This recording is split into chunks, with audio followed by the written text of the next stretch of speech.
in 1927 an American socialist. Norman Thomas, 6 times candidate for president on the Socialist Party ticket, said the American people would never vote for socialism. But he said under the name of liberalism, the American people will adopt every fragment of the socialist program. There are many ways in which our government has invaded the precincts of private citizens, the method of earning a living. But at the moment, I'd like to talk about another way, because this threat is with us, and at the moment is more imminent.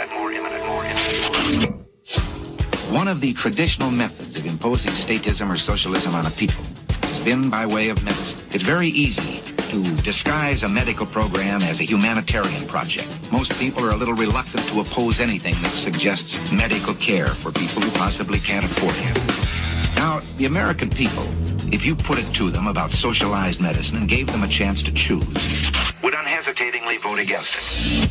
We had an example of this under the Truman administration.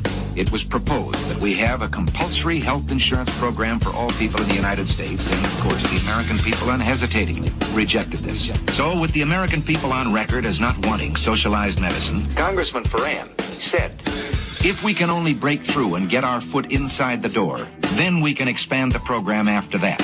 Well, let's see what the socialists themselves had to say about it. They say, once the Ferran bill is passed, this nation will be provided with a mechanism for socialized medicine capable of indefinite expansion in every direction until it includes the entire population. Well, we can't say we haven't been warned. James Madison in 1788, speaking to the Virginia Convention, said, since the general civilization of mankind, I believe there are more instances of the abridgment of the freedom of the people by gradual and silent encroachment of those in power than by violent and sudden usurpations. Now, in our country, under our free enterprise system, we have seen medicine reach the greatest heights that it has in any country in the world. Today, the relationship between patient and doctor in this country is something to be envied any place. The privacy, the care that is given to a person, the right to choose a doctor, the right to go from one doctor to the other. But let's also look from the other side at the freedom the doctor loses. The doctor begins to lose freedoms. It's like telling a lie, and one leads to another. First, you decide that the doctor can have so many patients. They're equally divided among the various doctors by the government. But then the doctors aren't equally divided geographically. So a doctor decides he wants to practice in one town, and the government has to say to him, you can't live in that town. They already have enough doctors. You have to go someplace else. And from here, it's only a short step to dictating where he will go. This is a freedom that I wonder whether any of us have the right to take from any human being. In this country of ours took place the greatest revolution that has ever taken place in the world's history, the only true revolution. Every other revolution simply exchanged one set of rulers for another.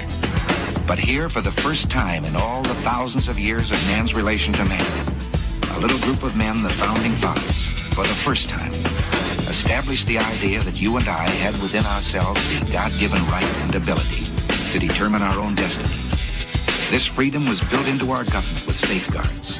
We talk democracy today, and strangely, we let democracy begin to assume the aspect of majority rule is all that is needed. Well, majority rule is a fine aspect of democracy, provided there are guarantees written in to our government concerning the rights of the individual and of the minorities.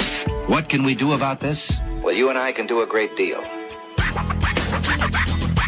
We can say right now that we want no further encroachment on these individual liberties and freedoms, and that you demand the continuation of our traditional free enterprise system. You and I can do this. The only way we can do it is by writing to our congressman, even if we believe that he's on our side to begin with. Write to strengthen his hand. Write those letters now, call your friends and tell them to write.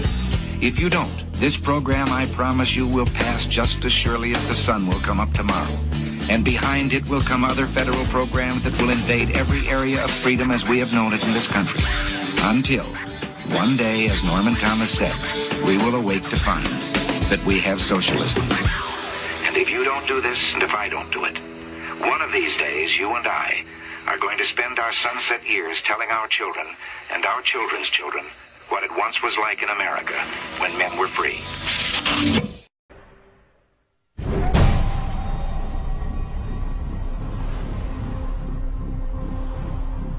Быть верным верными коммунистическим идеалам, убежденно, с революционной настойчивостью претворять в жизнь ленинский завет, учиться коммунизму, трудиться самоотверженно, по-коммунистически, всей жизнью своей, утверждать на земле дело Ленина, дело партии. Клянемся!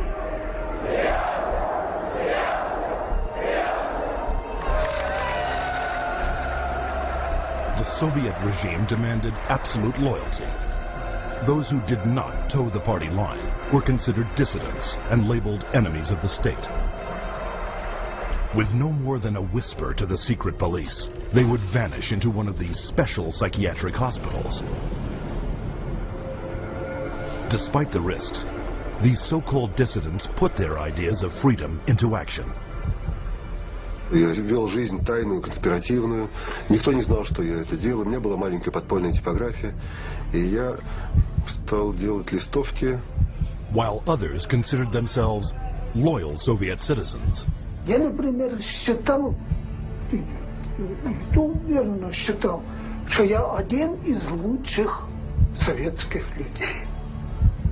Когда уже даже меня арестовали и написали особо опасный государственный призыв, я рассмеялся. Я при нем, при этом же самом нынешнем генерале, рассмеялся. А он меня вызывает психиатра на утро. According to Soviet psychiatrists, they all suffered from inflexibility of convictions, a symptom of a new disorder, sluggish schizophrenia. Вот когда добьешься, тогда я заеду. Так до конца пей. Детей, я не буду с ним. Ребята, не заставьте его. Давай пей, брат.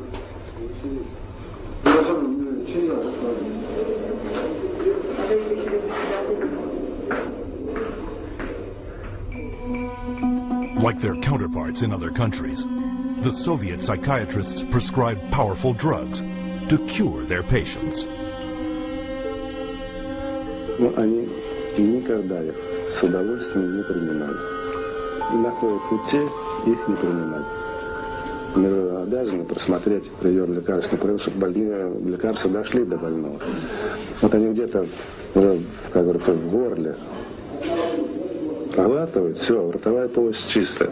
И потом такие делают какие-то движения, отрыгивают. Врач на обходе говорит: как себя чувствуете, Петр Петрович?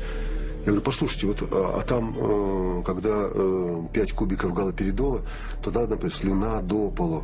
Там перекошенность вся, значит, одни мышцы растягиваются, другие сокращаются. Совершенно ужасные позы, лицо все ужасное. На душе страшно просто. Я человека, вот самое главное, описать это состояние невозможно. Санитары совершенно безнаказанно могли избивать. По любому поводу. Или вообще без повода. Вот, например, санитар открывает дверь. Тут ты оказался, например, в проеме двери. И вот этого достаточно было, чтобы, скажем, получить удар. Если больной, скажем, оказывал сопротивление при избиении, то его могли привязать и привязывали, и избивали, и продолжали избивать уже привязанного.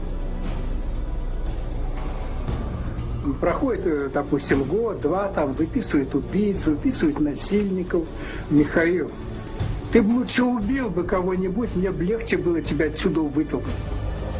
Это было, вот, растало такое чувство безысходности. From 1967 to 1987, the Soviet government arrested over 2 million people who, for political reasons, were diagnosed as mentally sick and were forced to undergo psychiatric treatment. Even today, psychiatry remains the coercive tool of choice for governments throughout the world. What we've learned is that in Gitmo or Guantanamo Bay, that we had teams of healthcare professionals called the biscuit teams, behavioral scientists. Whenever we have a problem, we tend to think, our Constitution is the best ever created in the history of the world. The people who wrote the Constitution were demigods. It never needs to be changed. Our political system is the best in the world. The Senate is the marvel of the world. All and these transparency and openness. Right. I mean, the truth is we have a pretty complicated, antiquated system that has gone pretty dysfunctional. The role of money in politics has become so large. Our tax system is a joke. I mean, we have 14,000 page tax code, which is basically institutionalized corruption. Yeah, I mean, it's an interesting debate. And nobody can go, we aren't able to be introspective and say, let's look at how other people do this and why are they doing better at these things. That's what